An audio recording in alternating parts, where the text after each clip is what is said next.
우리는 계속해서 전도서를 통하여 지혜에 대해서 살피고 있습니다. 전도서는 허무에 대한 가르침에서 시작하여 지혜를 통과하여 하나님을 경외하도록 하는 가르침으로 끝이 나고 있는데요. 어제 9장 말미에 보면 지혜로 성읍을 지킨 가난한 자를 언급하면서 조용히 들리는 지혜자들의 말들이 우매한 자들을 다스리는 호령보다 낫다. 이제 이런 말이 있습니다. 이렇게 지혜의 높음을 이야기한 후에 이제 전도서는요, 그런 지혜의 적용점들을 여러 차원에서 오늘 적용해 주면서 짧은 생각할 거리를 이제 안겨주고 있다고 할 수 있습니다. 먼저 이제 1절을 보면요, 1절에 죽은 파리들이 향기름을 악취나게 만들듯이 적은 우매가 지혜와 존귀를 난처하게 만든다, 이런 말이 있습니다. 이 말은 이제 적은 어떤 미련함, 작은 어떤 사소한 잘못들을 방치하는 것이 큰 어리석음이나 큰 죄악의 시작을 말한다는 것을 얘기하고 있는 것이죠. 우리 일상 가운데 여러 피곤함들과 또 여러 인생의 한계들 가운데 이제 작은 문제들이나 여러 가지 사소하고 귀찮은 것들은 포기하고 그렇게 살 때가 많이 있습니다. 그냥 시간이 해결해 주겠거니 그렇게 생각할 때가 많지만, 그러나 깨진 유리창의 법칙이라고 혹시 들어보셨나요? 깨진 유리창. 자동차 실험자가 자동차 2대를 놨습니다. 그래, 자동차 한 대는 둘 다 똑같이 버닛을 열어놨습니다. 근데 하나는 유리창을 깨트린 상태로 놨고 다른 하나는 그냥 그대로 놔뒀어요. 이제 놀라운 것은 유리창이 깨진 자동차는 그날 배터리가 사라지고 그날 자동차의 주요 부품들이 없어지게 되는 그런 일이 일어난 반면에, 유리창이 깨지지 않은 멀쩡한 상태의 자동차는 버닛을 열어놔도 그냥 그대로 있다가 며칠 뒤에 이제 사람들이 누군가 유리창을 이렇게 실험자가 강제로 깨트렸을 때 그걸 신고하고 그 차에 대해서 이제 적극적인 조치를 취하는 그런 실험을 이제 하게 되었습니다. 미국의 이제 범죄 심리학자들이 이제 실험한 연구인데요. 왜 한 도시에 범죄가 이렇게 늘어날까? 범죄율이 늘어날까? 그것을 줄이려면 어떻게 할까? 이제 그런 것들을 연구하다가 한 가지 작은 어떤 문제들, 어떤 사소하게 보이는 듯한, 그 다음에 이제 잘 이렇게 손쓰지 않는 문제들을 방치하게 두면은 그 문제가 점점 확산되게 되더라는 그런 이론이죠. 실제로 이제 이 이론을 가지고 뉴욕 지하철에 한번 적용을 해보았다고 합니다. 그 뉴욕 지하철은, 우리나라 지하철은 주요 교통수단이지만 미국에서는 차가 다 많기 때문에 지하철은 이제 부수적인 교통수단이고 정말 이렇게 어려운 사람들이 많이 이제 사용하죠. 그러다 보니까 많은 범죄가 뉴욕에 많이 일어났는데 어떻게 줄일까 하다가 뭐 형사를 투입해도 그것도 한도 끝도 없고요. 공권력을 투입해도 한도 끝도 없어서 그들이 선택한 방식은, 그 뉴욕 지하철에 보면 이렇게 그림 그리는 거 아시죠? 그래피티라고 하나요? 그냥 한번 차고에 들어가면 그래피티 그림이 막 그렇게 그려져 있잖아요. 그거를 철두철미하게 지우기 시작했습니다. 그리면 또 지우고, 그리면 또 지우고, 그리고 또 지우고. 그래서 그거 하나만이라도 잡자. 그렇게 했는데 실제로 그 하나를 잡자 지하철 범죄율이 급감하기 시작했다는 그런 연구 결과가 있습니다. 우리 인생 가운데서도요, 작게 보이는 문제들, 사소한 문제들, 이런 것들 방치할 수 있죠. 그냥 내버려 둘 수 있습니다. 근데 어떤 것들은요, 정말 싸워야 되는 것이죠. 그것을 포기하지 말아야 되고, 피곤하고 힘들어도 계속해서 항상성을 유지해야 되는 그런 부분들이 있다는 것입니다.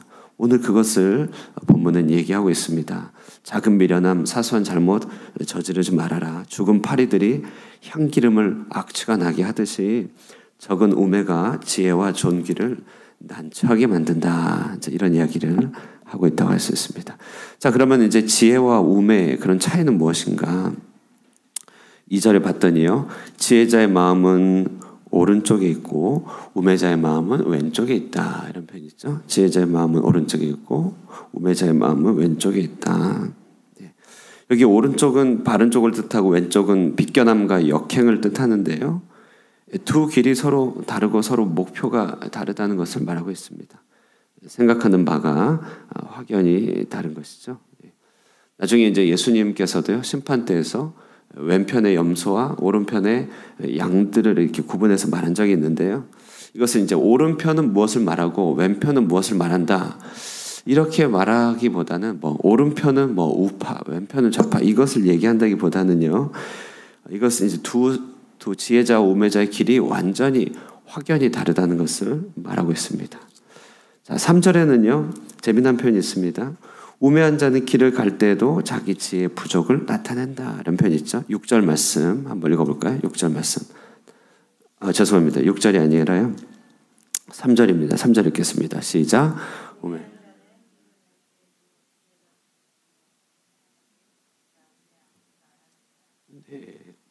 아멘. 예, 이제 지혜가 부족하면 걸으면서도 그 어리석음을 나타낸다. 참 재미난 표현인데요. 그런 어리석음 중에 대표적인 일 중 하나는 감정대로 일을 처리한다는 것을 말합니다. 4절에 주권자가 내게 분을 일으키거든 너는 내 자리를 떠나지 말라. 공사함이 큰 허물을 용서받게 하느니라, 이런 표현이 있습니다. 주권자, 이제 권위자 앞에서 감정대로 일을 처리하는 것, 이것이 어리석음의 대표적인 어떤 이야기를 말하죠. 사무엘서를 보면요, 새 왕 이야기가 등장합니다. 혹시 소리가 안 나면 저기 스칼렛 소리를 좀 켜주면 됩니다. 스칼렛 소리를. 스칼렛 왼쪽에 있는 작은 볼륨을 조금 켜주면 돼요. 사무엘서를 보면요, 새 왕이 등장하는데 하나는 사울, 하나는 다윗, 하나는 압살롬이죠. 사울, 다윗, 압살롬, 이 왕들을 이렇게 보여주는 여러 가지 대표적인 여러 삶의 모습들이 있는데, 이 왕들을 대표하는 삶의 모습들 중에 하나, 가장 중요한 모습들 중 하나는 그들이 권위를 어떻게 생각하느냐가 굉장히 중요한 항목입니다.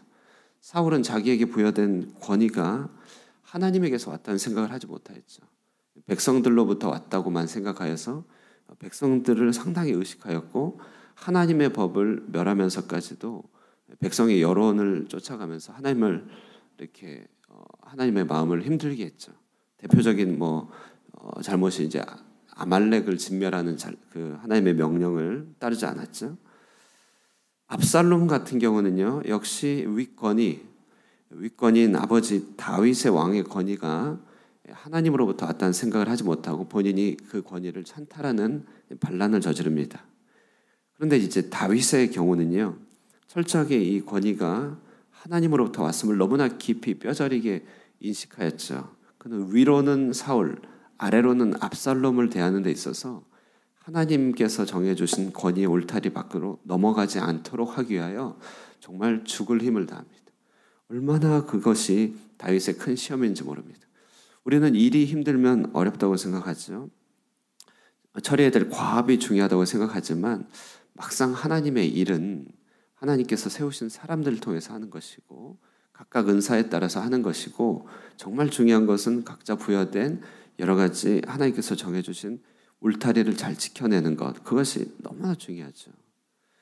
그 미국에 한참 영적인 리더십을 연구를 많이 했습니다. 거기 보면은 이제 한 사람이 이제 권위의 자리로 가고 영향력을 발휘하고 열매를 맺기까지 이 사람이 거쳐가야 될 여러 가지 단계들이 있는데, 하나는 순종의 어떤 단계, 하나는 말씀의 단계, 이런 게 있다면 오소리티 인사이트라고 하는 게 있습니다. 오소리티 인사이트. 그러니까 방금 말씀드린 것이죠. 하나님께서는 사람에게 그들에게 부여한 권위를 통해 일하신다. 부모도 꼭 능력만으로 일하는 건 아닌 것 같습니다. 부모도 부모에게 주신 권위로 일하는 것이죠. 그러니까 하나님이 일하게 한다고 일하도록 하시는 것입니다. 이 오소리티 인사이트에서요, 사울과 압살롬은 좀 미끄러졌어요. 다 미끄러졌죠. 다윗 왕은요, 윗권이 아랫권이 다 이 모두를 힘겹게 통과하면서 결국 하나님께 인정받는 왕이 되었습니다. 굉장한 이제 포인트라고 할 수 있습니다. 오늘 본문에 보면요, 어리석은 자의 큰 특징 하나는 주권자 앞에서 감정적으로 일을 하더라. 다시 말해 이런 권위와 질서가 하나님에게 속한 것임을 이해하는 마음이 부족하다는 것을 말합니다. 그래서 이후에 보면요, 5절부터는 이제 본문이 크게 연관성을 갖고 얼개를 갖고 얘기하는 건 아니지만 역시 어떤 그런 오소리티와 질서의 차원에서 얘기하고 있습니다. 5절에 보면은 그 재난이 주권자 권위에서부터 나오는데, 권위자의 큰 허물, 이것이 재난 아니겠느냐. 그러면서 6절 7절은 그 질서의 어떤 역전을 말하고 있습니다. 우매한 자가 높은 지위를 얻고 부자들, 다시 말해 갖춰진 자들은 낮은 지위에 앉게 되는 그런 역전, 이런 가치의 역전이 일어나고, 종들은 말을 타고 고관들은 종들처럼 땅에 걸어다니는 이런 어떤 기계적인 평등, 이런 것들을 얘기하고 있습니다. 성경에서는 두려워할 자를 두려워하고 높일 자를 높이고 사회 질서를 굉장히 중요하게 여기는 것이죠. 하나님은 어지러움의 하나님이 아니고 질서의 하나님이다, 화평의 하나님이다 할 때 질서를 말하는 것입니다. 이어서 8절부터 11절까지는요, 이제 일상과 삶의 지혜에 대해서 얘기하고 있습니다. 사냥꾼, 건축자 뭐 이런 사람을 얘기하고 있는데요, 아주 중요한 지혜가 나오고 있습니다. 8절 보면요, 함정을 파는 자는 거기에 빠지지 않게 하라. 당연하죠. 함정을 파는 자는 빠지지 않도록 하는, 항상 상존한 위험을 미리 생각하라는 것이에요. 동일한 말씀하고 있습니다. 그 다음 보면요, 담을 허무는 자는 뱀에게 물리지 않도록 주의하라, 이런 얘기를 하고 있는 것이죠. 담을 허무는 어떤 직군이 있을 거 아닙니까? 거긴 항상 뱀이 도사리고 있다는 것이에요. 어떤 일이든지 상존하고 있는 위험을 늘 생각해라. 그 다음에 보시면요, 돌을 떠내는 자는 그것으로 상할까 주의하라. 너무 맞는 말이죠. 그 무거운 돌을 꺼낼 때 얼마나 상할 일이 있겠습니까? 무슨 일을 하든지 거기에 담겨있는 위험성을 생각해라. 나무를 쪼개는 자는 쓰러진 나무의 위험을 당할 것을 주의해야 되고 도끼를 주의해야 됩니다. 어떤 일을 하려거든 그 반대편에 반대급부가 있습니다. 철 연장을 사용하는 자는, 이제 결론적으로 말한 지혜겠지만, 철 연장을 사용하는 자는 그것을 힘써 갈기를 주의하라. 그러면서 한 가지 지혜로 마무리하기를 11절 말씀 보실까요? 재미난 표현인데 한번 읽겠습니다. 시작. 주술을 베풀기 전에 뱀에게 물렸으면 술객은 소용이 없느니라. 아무리 재주를 피우고 아무리 삶에서 역량을 발휘하고 싶어도 그 터전 자체가 위험하면, 거기에서 문제가 생기면 어떠한 열매도 얻지 못한다는 것을 말하는 것입니다. 그러므로 모든 일에는 그에 따른 위험과 손실이 있음을 염두에 둬야 되고, 어떤 일을 기획하고 어떤 일을 향하여 달려갈 때는 그 이면에 깔려있는 항상 여러 가지 어려움들과 위험성을 직시해야 된다. 그것이 지혜임을 말합니다. 오늘 본문 그렇게 보면요, 한 세 가지 정도 교훈을 가지고 있죠. 작은 어리석음을 방치하지 마라. 작은 잘못을 결단코 방치하지 말고 그것을 항상 원위치로 해라. 그것을 지키기를 전쟁하듯이 싸우듯이 항상 유지하라는 것을 말하고 있습니다. 두 번째는요, 질서와 권위의 위치를 망각하지 말고 질서를 교란시키지 말아라. 세 번째는 일상의 영역에서 감춰진 위험을 늘 생각해라. 우리 마음밭이 이미 소방법이 작동해야 되는 것 아니겠는가, 그런 얘기를 하고 있습니다.